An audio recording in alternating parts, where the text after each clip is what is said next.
આજે અમારા ઘરે કથા અને એક નાનો એવો ડેટા ટ્રાન્સફર પ્રોગ્રામ રાખ્યો હતો.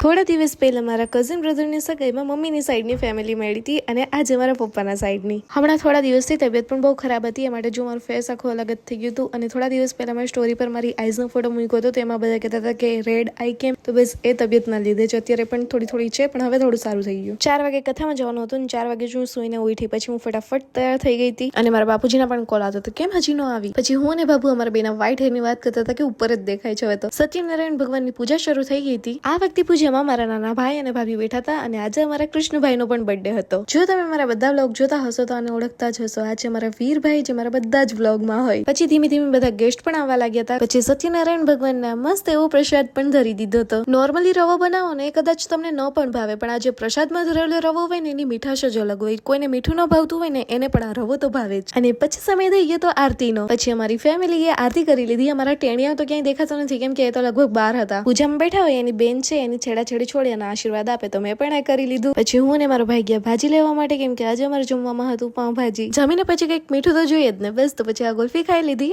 આજ માટે એટલું જ. મળે કાલે ન્યૂ વ્લોગમાં.